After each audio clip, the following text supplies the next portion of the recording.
Assalamualaikum warahmatullahi wabarakatuh. Selamat datang di channel Hikmah Misteri. Dan tentunya masih bersama saya Mas Nara. Dan apa kabar kalian semua? Semoga selalu baik-baik saja. Sehat badannya, dilimpahkan rezekinya, dan dihindarkan dari segala mara bahaya. Amin. Di kesempatan kali ini saya akan menceritakan sebuah cerita treat horor. Oke, tanpa banyak bercaca marica hehehe lagi, langsung saja kita ke ceritanya dengan judul Hampir Mati Dikejar Peti Mati. Diambil dari kisah nyata yang pernah terjadi di suatu daerah yang berada di Kalimantan. Oke, tweet ini ditulis oleh Atomrush. Bagi kalian yang belum follow akun Twitternya, silakan bisa mampir dulu dan di follow. Oke, kalau sudah, so let's the hunts begin. Raung adalah sebutan peti mati bagi suku Dayak yang beragama Kaharingan. Cerita kali ini berkisah tentang pengalaman seseorang yang pernah hampir mati dikejar oleh peti mati tersebut. Raungnya pun bukan sembarang raung, tapi raung yang sudah dipeteh atau amanat oleh seseorang. Entah itu orang iseng ataupun pihak keluarga si mati yang tak ingin harta benda keluarganya dicuri oleh maling. Harta bendanya pun tergantung dengan ekonomi si mati. Kalau kaya biasanya dibekali emas, uang, dan perlengkapan seperti tuak, kasur, sampai sepeda motor dan lain-lain selengkapnya. Si mati akan dimasukkan ke dalam peti atau raung, lalu dibekali emas dan uang di tangannya. Setelah itu raungnya akan diikat dengan anyaman rotan di bagian kepala peti, di tengah, dan di bagian kaki. Oke, di sini Om gak akan menjelaskan tata cara pemakamannya, karena Om juga gak pernah melihat secara langsung. Ya karena dilarang keras oleh ayahnya Om. Padahal kakek nenek dan beberapa keluarga besar lainnya masih beragama Kaharingan, dan cuma ayahnya Om yang beragama Islam. Oke, lanjut. Bunyi gong yang ditabut 3 kali dari ujung desa terdengar. Penyang yang sedang membasuh mukanya setelah keluar dari jamban terlihat mengedarkan pandangannya ke sana kemari. Wajahnya terlihat sedikit menegang, karena seperti yang ia tahu, di desanya itu banyak sekali orang-orang yang menjadi panguluh atau manusia jadi-jadian, pemakan bangkai atau mayat berkeliaran. Bergegas Penyang mengencangkan tali celananya, lalu berlari menaiki tangga lempang, tangga yang terbuat dari kayu bulat khas Dayak. Nafasnya bergemuruh, keringat mulai terasa membanjiri tubuhnya, karena tangga lempang itu lumayan sangat panjang. Dan sesampainya di atas, ada seekor babi berwarna hitam sedang berdiri dengan 2 kaki dan menatap lekat ke arahnya. Nafas Penyang turun naik. Ia tahu jika yang sedang ia lihat itu bukanlah benar-benar babi, melainkan panguluh. Ngok, ngok, ngok. Suara binatang jadi-jadian tersebut terdengar seperti sedang mengejek Penyang. Shh, shh, shh. Ujar Penyang memberanikan diri memburu binatang tersebut. Namun babi itu tak bergeming, malah menyeringai sampai giginya terlihat. Sangat menyeramkan. Aku tidak mengganggumu. Sebaiknya kau jangan ganggu aku. Shh, pergi, ucapnya dengan tubuh yang gemetar. Ngok, ngok, ngok. Ngik, ngik, ngik. Suaranya semakin memekik di telinga, dan dari arah hulu terdengar seorang yang sedang menggarut atau nyanyian khas Dayak. Biasanya bercerita tentang menanam padi, bakti kepada orang tua, dan masih banyak yang lainnya. Babi yang tadi berdiri langsung berlari entah kemana setelah mendengar karungut orang tersebut. Penyang mengelus dadanya, lalu berlari menjauh. Saat ia berpapasan dengan orang tadi, ternyata beliau adalah Amang Lukas atau yang dijuluki dengan nama Bitik Kubak, atau yang berarti semut berkepala besar, oleh anak-anak di desa itu. Rambutnya yang memutih dan jamprak atau mengembang, acak-acakan memang. Kalau dilihat sekilas mirip sekali dengan kepala yang sangat besar. Namun nyatanya itu hanyalah rambut yang kemungkinan tidak pernah disisir sedari bayi. "Kenapa?" tanya Mang Lukas. "Anu Mang, tadi ada babi di sana." Tapi sepertinya bukan babi Mang," jawab Penyang yang gemetarnya masih belum hilang. "Babi tapi bukan babi. Memangnya kau lihat di mana?" tanya Mang Lukas seraya garu-garu kepala. "Di sana Mang, tapi sudah pergi setelah mendengar suara Amang tadi. Karena mungkin suaranya Amang sedikit sumbang," jawab Penyang yang langsung mendapat hadiah 5 jari dari mulutnya. "Maaf Mang, saya hanya bercanda." "Sudah ya Mang, saya pulang dulu," ujar Penyang lalu berlari menjauh. Masih terdengar orang tua tersebut mengumpat ke arahnya. Sudah 2 hari 2 malam, Penyang dan para pemuda lainnya tidur di sarubung yang ada di depan rumah orang yang meninggal itu. Di malam ketiga, Penyang berjaga seorang diri karena teman-temannya yang lain pulang ke rumahnya masing-masing dan akan kembali sekitar pukul 10 malam nanti. Ia meminum tuak yang disediakan di sana untuk mengusir rasa was-was yang entah kenapa tiba-tiba saja ia rasakan. Sekujur tubuhnya mulai terasa berbeda. Sayup-sayup ia dengar suara memanggilnya dari arah jembatan. Namun ia tak nampak apapun di sana. Mungkin karena suasana yang sangat gelap dan sisi jembatan tersebut juga dipenuhi dengan rimbunan pohon bambu. Masih dalam keadaan setengah sadar, Penyang berjalan ke arah suara yang memanggilnya. Namun baru beberapa langkah berjalan, keadaan tiba-tiba saja menjadi gelap dari sudut pandang Penyang. Suara tawa terdengar riuh di sekitarnya. Rasa panas di bagian matanya membuat Penyang tersadar. Lampu-lampu yang seharusnya tidak ada di desa tersebut begitu terang benderang menghiasi di setiap sudut jalan.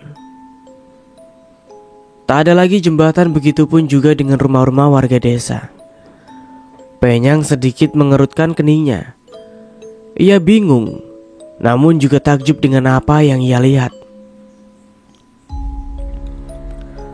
Lampu-lampu terang bagaikan sedang berada di perkotaan modern.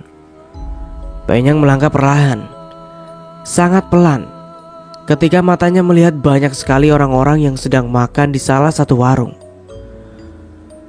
Mereka makan dengan sangat rakus, membuat Penyang meneguk liurnya sendiri.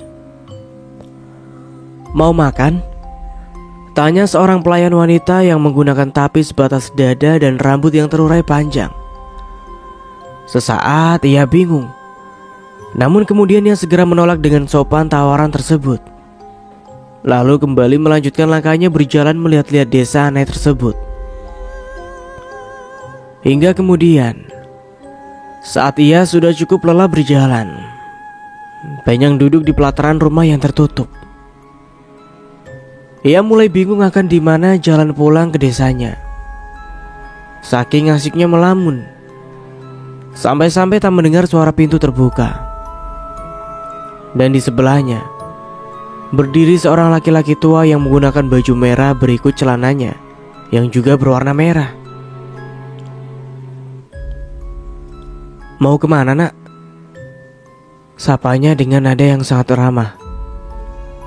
Penyang tersentak kaget, tak menyangka akan kehadiran seseorang di dekatnya. "Saya mau pulang Pak. Saya tidak tahu kenapa bisa sampai di sini," jawab Penyang setelah kagetnya reda. Si Abah nampak manggut-manggut, lalu mengajak Penyang untuk masuk ke dalam rumahnya. Meski awalnya Penyang menolak, Namun setelah dibujuk akhirnya ia pun mau. Rumah itu tak begitu besar, sehingga dari ruang utamanya saja sudah bisa melihat dapur. Penyang diajak mengobrol dan disuguhi makanan yang berupa masakan daging-dagingan oleh si Abah. Meski awalnya malu-malu, akhirnya Penyang pun makan dengan sangat lahap. Setelah selesai makan, Penyang merasa kepalanya sangat sakit seperti ditusuk-tusuk jarum. Matanya seketika berkunang-kunang, dan sayup-sayup ia mendengar orang-orang yang memanggil namanya. Saat ia terbangun, Penyang sudah berada di rumahnya. Ia terlihat sedikit bingung saat ia terbangun. "Ada apa ini?" katanya. Ada apa? Kau sudah membuat kami khawatir," jawab ibunya. Penyang menggaru-garu kepalanya sambil melihat satu persatu orang-orang yang berada di dekatnya. Malam itu, saat sedang mencari kodok, Penyang dan dua kawannya sambil bercerita tentang hal-hal mistis yang masing-masing pernah mereka alami. Sampai terdengar suara teriakan perempuan dari arah dalam hutan. Mereka bertiga saling bertatapan. Saat itu yang ada di pikiran mereka hanya satu, yaitu Kamben Manak atau kuntilanak. Karena seperti yang mereka tahu, kuntilanak itu sering mengincar buah zakar para pria. "Pulang saja yuk. Bau jago sudah cukup banyak untuk makan besok," ujar Rion gugup. Penyang yang memang juga sudah merasa ketakutan akhirnya menyetujui. Mereka bertiga berjalan dengan sangat cepat. Meski beberapa kali Penyang dan kedua temannya terinjak duri-duri tajam yang menusuk kaki mereka. Tiba-tiba, bruk, Rion yang berjalan paling depan terjatuh setelah bertabrakan dengan seseorang. Sesaat setelah senter Penyang diarahkan, terlihat seorang gadis berkerudung hitam ketakutan dengan tubuh gemetar menatap ke arah ketiga pemuda tersebut. "Kenapa? Ada apa?" tanya Penyang. Raung," ucap wanita itu gugup. Penyang dan kedua temannya melotot. Mereka sudah tahu maksud perkataan wanita tersebut. Dan di saat yang bersamaan, terdengar suara meretet atau kayu yang bergesekan menuju ke arah mereka. Tanpa aba-aba, mereka berempat berlari terbirit-birit kembali masuk ke jalan yang tadi dilalui tiga pemuda tersebut. Nafas mereka tersenggal. Wanita yang ikut berlari dengan ketiga pemuda itu terjatuh berkali-kali karena duri-duri yang menusuki kaki, membuatnya tak mampu lagi berlari. Sementara Rio dan satu teman Penyang yang satunya berlari lebih dulu meninggalkan mereka berdua. Penyang akhirnya menyeret wanita tersebut masuk ke dalam semak rotan yang penuh dengan duri-duri. Luka dan sakit tak lagi ia rasa. Hanya satu yang ia pikirkan saat itu, yaitu harus bisa menghindari kejaran Raung tersebut. Oh ya, sedikit Om menjelaskan, Raung ini sangat jauh berbeda dengan Lampor. Karena kalau Lampor itu kan hanya keranda terbang, kalau ini peti mati, yang tentu masih saja berisi jenazah dari orang yang meninggal dan diletakkan di atas sebuah rumah kecil, Om lupa namanya, dan dibiarkan tanpa penguburan. Itu yang namanya raung gantung. Penyang menutup mulut wanita tersebut dengan tangannya. Sebisa mungkin ia tak mengeluarkan suara. Sebuah raung berukiran kepala naga bermata emas itu terlihat melintas di antara pepohonan di dekat mereka. Nafas Penyang turun naik. Dalam hatinya berdoa pada dewa agar diberikan keselamatan. Di saat-saat seperti itu, hanya pertolongan Tuhanlah yang sangat ia harapkan. Meski ia sendiri sangat jarang ikut acara keagamaan di balai basara desanya. Tanpa sengaja, sebuah ranting terinjak kakinya yang menimbulkan suara. Ruang yang tadi sudah hampir menjauh malah terlihat berhenti setelah mendengar suara ranting yang Penyang injak. Untungnya di saat yang bersamaan terdengar teriakan dari arah yang berlawanan, sehingga mereka berdua pun selamat. Dengan sangat hati-hati Penyang dan wanita itu keluar dari semak rotan. Mereka terus berjalan dengan duri yang masih menancap di kaki masing-masing. Untungnya tak jauh dari sana ada sebuah anak sungai yang keadaannya saat itu sudah sampurak dalam karena hulu sungai yang sedang banjir. Penyang menarik si wanita untuk terjun ke air sungai agar bisa keluar dari tempat tersebut yang Penyang sendiri tak ingat jalan pulang. Mbah Huja di dalam lancungnya sudah terbalik dan hilang entah kemana. Oh ya, di sini Mbah Huja itu artinya kodok. Oke, lanjut. Keduanya berenang menyusuri sungai menuju ke depan sana yang kemungkinan adalah induk sungai yang menjadi sumber air di desanya. Namun setelah beberapa meter berenang, si wanita itu memegangi Penyang dengan raut wajah ketakutan. "Ke pinggir, berenang ke tepi cepat," ujar Penyang. Ia juga merasakan sesuatu yang besar dan juga licin berenang di sekitar kakinya. Ia sudah bisa menebak itu pasti ikan tapa yang cukup besar, mengingat sungai sedang dalam-dalamnya, yang berarti menjadi masa bertelur ikan-ikan itu.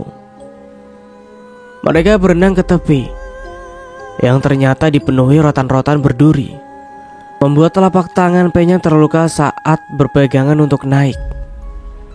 "Apalagi nih?" ujar Penyang. "Kita tak bisa menunggu di sini. Kita harus keluar dari hutan, tapi tidak masuk ke dalam sungai lagi. Kita akan menyusuri tepian sungai ini," kata Penyang. "Menerobos duri-duri? Aku tidak mau. Aku lebih setuju kalau kita menunggu sampai pagi di sini," ujar si wanita yang tidak diketahui namanya.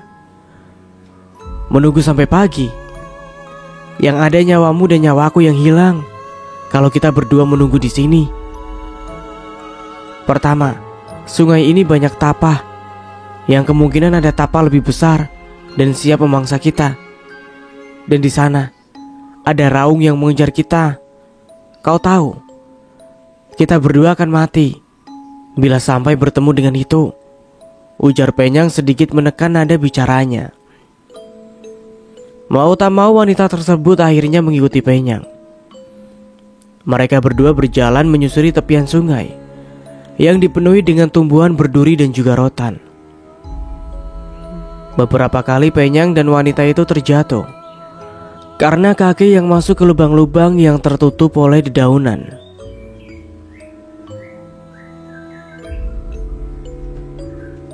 Dan setelah menempuh perjalanan sekitar 2 km lebih, mereka berdua sampai di sungai besar.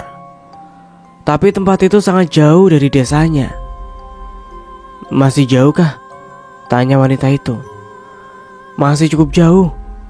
Kita baru sampai di Batu Ampar. Masih 4 atau sampai 5 km lagi baru sampai desaku," jawab Penyang seraya duduk di bawah batu besar. Ia berusaha mengeluarkan beberapa duri di kakinya yang sudah masuk cukup dalam di kakinya. "Kalau boleh tahu, kenapa malam-malam kau berada di hutan sendirian?" tanya Penyang tanpa menoleh. Untuk beberapa saat wanita itu terdiam. "Aku bersama teman-temanku. Kami ke sana untuk mencuri emas dan uang milik orang yang baru saja meninggal dan dimakamkan di sana. Agar tidak ketahuan, kami melewati jalan pintas yang membentang di hutan itu. Dan kami tidak tahu kalau di dalam sana ada satu raung gantung yang bisa mengejar orang. Kami mendekatinya karena tergiur dengan emas yang jadi mata naga tersebut. Tapi baru beberapa langkah saja, suara mereka terdengar. Raung itu seperti akan terlepas. Teman-temanku lari meninggalkan aku. Aku lari dan terus lari sampai akhirnya tertabrak temanmu. Cerita si wanita sambil menundukkan wajahnya. Astaga, kalian pasti sudah gila. Berani-beraninya mencuri emas dan uang di kuburan, ujar Penyang tak habis pikir. Kalian ini orang mana? Hah? Anak siapa? Apa tidak pernah diajari sopan santun? Kalau dari awal aku tahu kau pencuri, tak akan aku menyelamatkanmu. Aku minta maaf. Aku tidak akan mencuri lagi. Aku terpaksa karena dipaksa teman-temanku. Penyang berdiri. Duri-duri yang masih ada di kakinya terasa begitu sangat menyiksa. Di depan sana air sudah sampai ke jalan yang ada di tepi sungai. Tentu tidak mungkin bagi mereka untuk melewatinya, mengingat di sana ada sebuah liang yang konon katanya adalah liang makhluk air yang sangat besar dengan tubuh panjang mirip seekor naga. Semoga saja teman-temanku tidak kenapa-napa, batin Penyang. Dalam diam di bawah langit malam yang bertabur bintang, hatinya mulai bertanya-tanya, raung milik siapakah yang ada di tengah hutan tersebut? Kenapa raungnya dipisah-pisah dari raung-raung lain? Ukiran raungan kepala naga dengan mata emas. Siapakah pemiliknya? Pasti bukan sembarang orang. Mungkinkah itu milik orang kaya zaman dulu? Entahlah, batinnya. Kira-kira sudah jam berapa sekarang ini? Tanya si wanita. Mungkin baru pukul 1, jawab Penyang. Keesokan harinya, sekitar pukul 6 pagi sebuah perahu cis melewati tempat mereka. Pemilik perahu cis tersebut langsung berbelok mendekat ke arah mereka berdua. Klotok, klotok, klotok, klotok, klotok, klotok, klotok. Suara mesin perahu tersebut. Ngapain kalian di sini, hah? Tidak kusangka kau punya pacar, Nyang. Mendengar perkataan Amang Lukas, Penyang merengut. Pacar? Saya tidak tahu siapa dia. Kami bertemu di tengah hutan sewaktu saya dan teman-teman mencari Bauja. Dan saat ditanya dia jawab, sedang dikejar-kejar raung. Bauja kah Bauja? Nyari Bauja kok sampai ke tengah hutan? Ya tidak, kami juga sekalian mancing pelet. Tapi sungguh Mang, saya tidak bohong. Kami memang dikejar-kejar raung. Lihat luka-luka kami. Kami lari menghindar sampai menerobos duri. Lanjut Penyang. Apa kau melihat seperti apa raungnya? Berukiran kepala naga Mang. Bagian matanya terbuat dari emas. Amang Lukas terdiam. Dan untuk beberapa saat kemudian, ia terlihat begitu serius. Ya sudah, kalian naik. Biar ku antar ke desa, ujarnya. Penyang dan wanita itu segera naik ke dalam perahu cis. Mereka diantar sampai ke desa oleh Mang Lukas. Dan saat Penyang masih bercerita tentang ibunya, matanya sempat melirik ke arah Mang Lukas yang sedang berbisik-bisik dengan ayahnya Rion. Entah apa yang mereka bicarakan. Wanita tersebut dibawa ke rumah Penyang. Ia disuguhi minuman dan nasi yang dimasak bercampur dengan upu. Namun wanita itu nampak ragu-ragu untuk memakannya. Oh, astaga, aku sampai lupa. Kau kan seorang masih, atau sebutan untuk kaum muslim. Maaf ya nak, biar makanannya aku ganti. Akan kumasakkan upu di wajan yang bersih, ujar ibunya Penyang. Tidak apa-apa bu, saya tidak lapar. Saya minum saja, jawab si wanita yang memperkenalkan dirinya dengan nama Nisa. Tidak usah sungkan-sungkan nak, anggap saja ini di rumahmu, ucap ibunya Penyang tersenyum. Nyang, tolong jangan biarkan anjingmu masuk ke dalam rumah, kata sang ibu sembari memburu 3 ekor anjing milik Penyang yang sudah berada di depan pintu. Singkat cerita, 3 hari telah berlalu semenjak kejadian itu. Desas-desus isu tentang Amang Lukas yang pergi mencari keberadaan raung berukiran kepala naga yang beberapa hari lalu pernah hampir membunuh 3 pemuda desanya mulai terdengar. "Mah, apa benar yang dikatakan orang-orang?" tanya Penyang pada ibunya. "Iya, kau sendiri kan tahu bagaimana Mang Lukas. Pangulu dan Kuyang saja dia tantang. Aku jadi khawatir dengan Ongko itu, Mah." "Oh ya, Ongko itu sebutan orang tua di daerah sana ya. Oke, lanjut." "Sudahlah Nyang, lebih baik kau beri makan babi-babi kita di kurungan. Mereka sudah sangat kelaparan." Penyang menghela nafasnya, lalu berjalan keluar rumah, tak lupa ia mengambil rebusan kujang atau keladi untuk makan babi peliharaan keluarganya itu. Tiba-tiba saja terdengar teriakan ibunya dari luar rumah.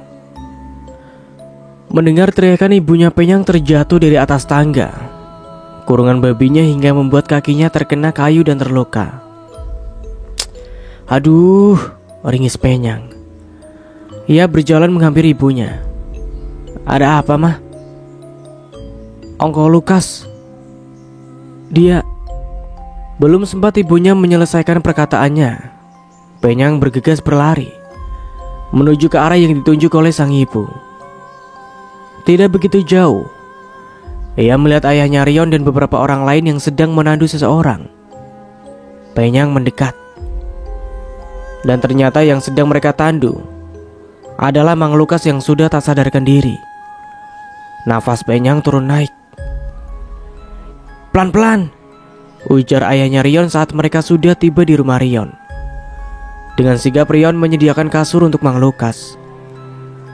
Saat ia diturunkan dari tandu ke kasur, terlihat tangan kanannya sudah benar-benar patah. Penyang merasa ngilu saat melihatnya. Kenapa bisa begini? Hanya pertanyaan itu yang terucap dari bibir Penyang. Rion menarik tangan Penyang, berjalan ke arah dapur meninggalkan orang-orang yang sedang berusaha menyelamatkan Amang Lukas. Beberapa orang terdengar mengusulkan untuk meminumkan Amang Lukas dengan minyak bintang. Namun ada beberapa juga yang menyarankan untuk mencoba pengobatan kampung terlebih dulu, menggunakan anak ayam hidup yang ditumbuk lalu dibalurkan ke bagian tubuh yang mengalami patah tulang. "Apa kau tidak tahu tentang Ongko itu? Dia mencari raung tersebut, Nyang." "Iya, aku tahu. Aku juga tidak menyangka Amang Lukas nekat begitu," jawab Penyang. "Tapi di mana dia ditemukan?" tanya Penyang. "Dia pulang sendiri, Nyang. Keadaannya sudah seperti itu saat sampai di Batang."